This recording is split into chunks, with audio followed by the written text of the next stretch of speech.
The Galactic Military Academy's Weapons Engineering course had seen thousands of cadets from hundreds of species over its 3-century existence. But Instructor Vexthor had never witnessed anything quite like what the human girl was constructing. Elsa sat cross-legged on the workshop floor, her fingers moving with practiced precision as she shaped a curved piece of composite material. Around her, other cadets worked frantically at their stations. The Krillian twins were assembling what looked like a miniature plasma cannon, while the Xanthari delegation hunched over complex circuitry for an electromagnetic pulse device. "Primitive," muttered Thraxil, a 4-armed Gorvathian who occupied the station beside Elsa.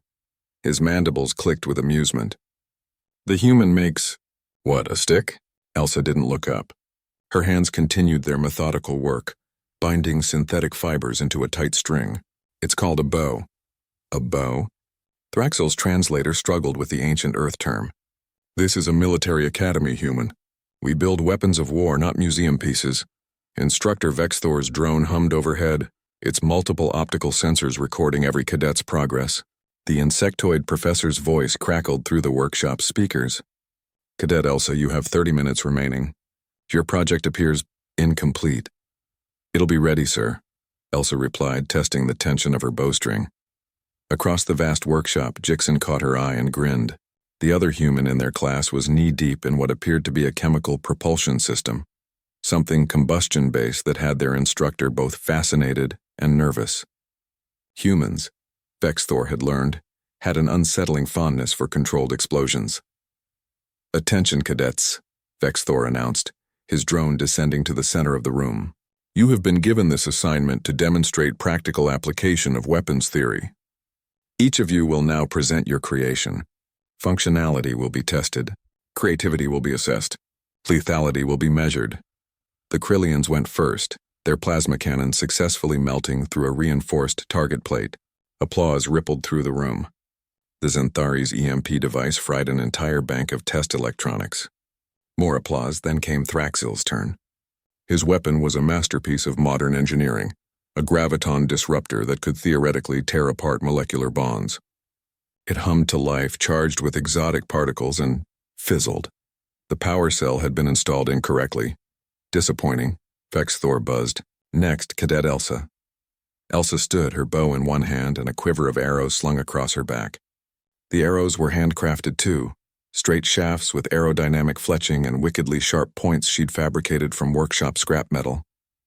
The room fell silent. Then someone laughed. Then another. Soon the entire class was chittering, clicking, and vocalizing their species' equivalent of mockery. "She brings ancient projectile weapon," one cadet shouted. "What's next?"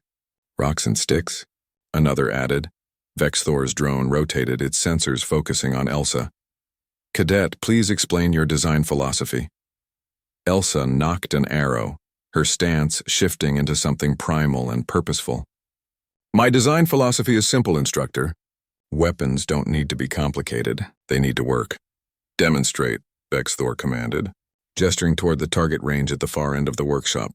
"With respect, sir, I'd prefer a moving target." The instructor's antennae twitched surprise, perhaps, or intrigue. "Specify."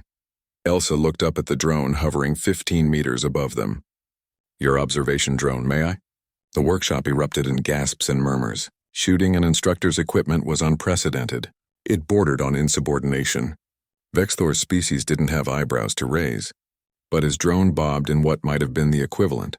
"That drone costs 40,000 credits, Cadet." "Then I'd better not miss." "Sir." For a long moment Vexthor said nothing. "Then proceed. But know that if you damage Academy property without justification, you will be expelled." Jixen leaned forward at his station, a grin splitting his face. "That's my girl," he whispered. Elsa raised her bow. The drone, sensing potential threat, began evasive maneuvers, darting left then right, ascending in spirals. Its programming had been designed to avoid projectile fire from conventional firearms.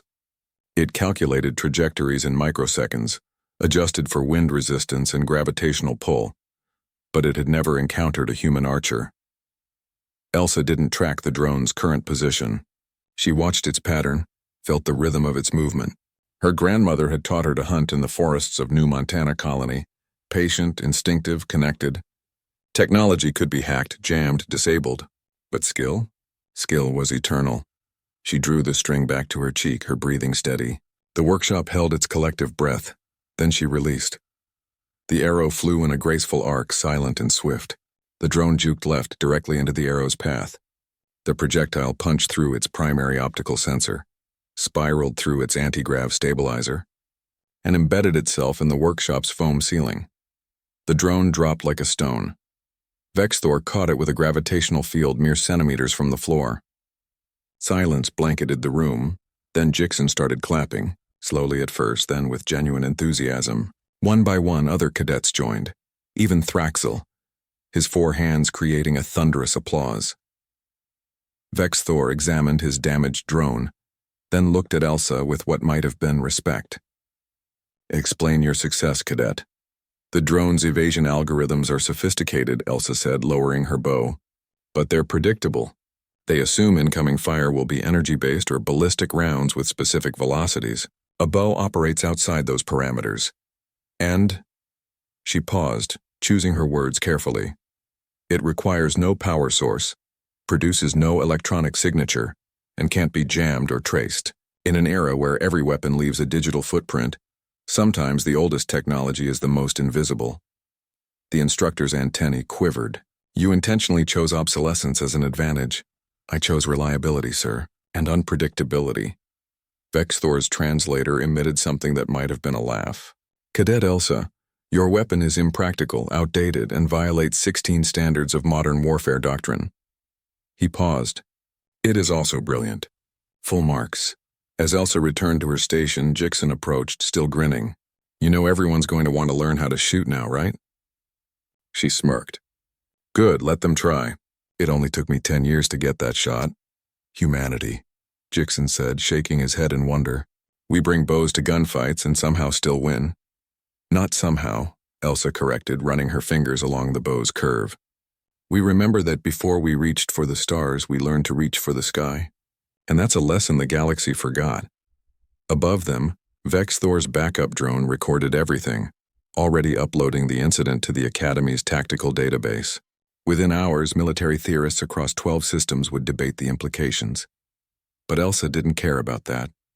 She simply strung another arrow and smiled. Sometimes the oldest weapons were the best weapons, and sometimes humanity's greatest strength was remembering what others had long forgotten.